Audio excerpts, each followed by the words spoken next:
رسول اللہ صلی اللہ علیہ وسلم نے ارشاد فرمایا، اللہ تعالی فرماتا ہے کہ میرے ایماندار بندے کے لیے جنت کے سوا اور کوئی بدلہ نہیں، کہ میں نے اس کے دنیا کے عزیزوں میں سے کوئی اس کا عزیز لے لیا۔ یعنی اللہ تعالی نے جو کسی کی بہت زیادہ عزیز چیز تھی، بہت زیادہ پیاری چیز تھی، اللہ تعالیٰ نے اس کو لے لیا اور اس نے ثواب سمجھ کر اس پر صبر کیا۔ یعنی ایمان والے بندے کا کوئی پیارا جیسے ماں باپ، بیٹی، بہن، بھائی وغیرہ مر گیا اور اس نے اللہ تعالیٰ کا حکم سمجھ کر صبر کیا، تو اللہ تعالیٰ اس کے بدلے میں اس کو جنت دے گا۔ رسول اللہ صلی اللہ علیہ وسلم نے ارشاد فرمایا، قیامت میں ہر ایک آدمی اسی حال میں اٹھایا جائے گا جس حال میں وہ مرا ہوگا۔ اس حدیث شریف کا مطلب یہ ہے کہ جو آدمی ایمان کے ساتھ مرا ہے تو ایمان ہی کے ساتھ قیامت میں اٹھے گا، اگر بے ایمان مرا ہے تو بے ایمان ہی اٹھے گا۔ اس لیے ہر شخص کو چاہیے کہ حضور اقدس صلی اللہ علیہ وسلم کے طریقے کو پسند کریں اور اسی پر چلیں،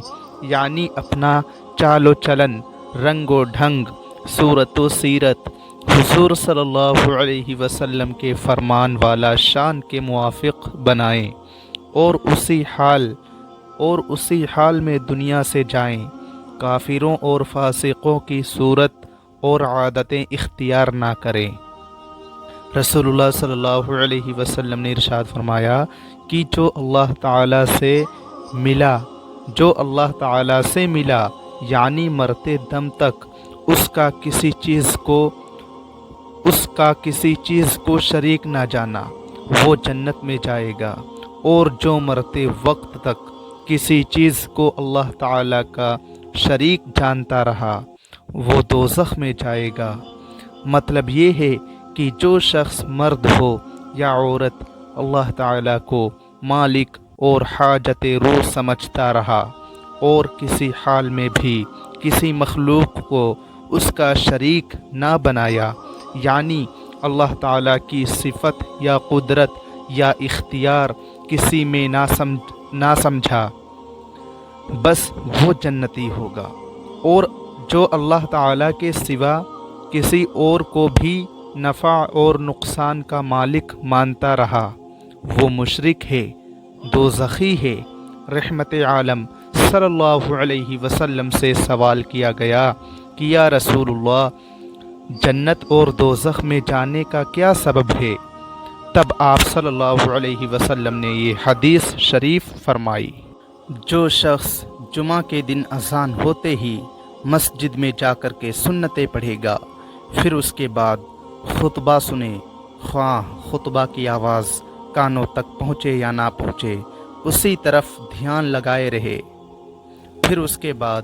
امام کے ساتھ نماز جمعہ ادا کرے۔ مسلم شریف کی روایت ہے کہ جو شخص ان باتوں پر عمل کرے گا، اللہ تعالیٰ اس کے ایک جمعہ سے اور دوسرے جمعہ تک مزید 3 دن کے گناہ معاف فرما دیں گے۔ کتنی بڑی سعادت کی بات ہے۔ محترم عزیز دوستو، حضرت ابو ہریرہ رضی اللہ عنہ سے روایت ہے کہ رسول اللہ صلی اللہ علیہ وسلم نے ارشاد فرمایا،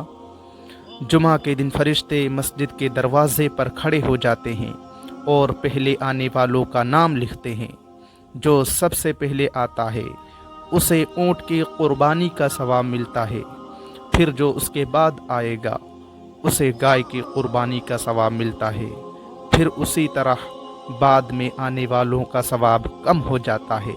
یہاں تک کہ میڈھا، پھر بکری، پھر مرغی اور آخر میں انڈا صدقہ کرنے کا ثواب ملتا ہے۔ ثواب لکھنے کا یہ سلسلہ خطبہ شروع ہونے سے پہلے تک رہتا ہے۔ جب خطبہ شروع ہو جاتا ہے تو فرشتے اپنا رجسٹر بند کر دیتے ہیں اور وہ بھی خطبہ سننے میں مشغول ہو جاتے ہیں۔ حضرت ابو ہریرہ رضی اللہ عنہ سے روایت ہے کہ رسول اللہ صلی اللہ علیہ وسلم نے ارشاد فرمایا، جو شخص جمعہ کے دن عصر کی نماز کے بعد یہ درود 80 مرتبہ پڑھے گا تو اس کے 80 سال کے گناہ معاف ہو جائیں گے۔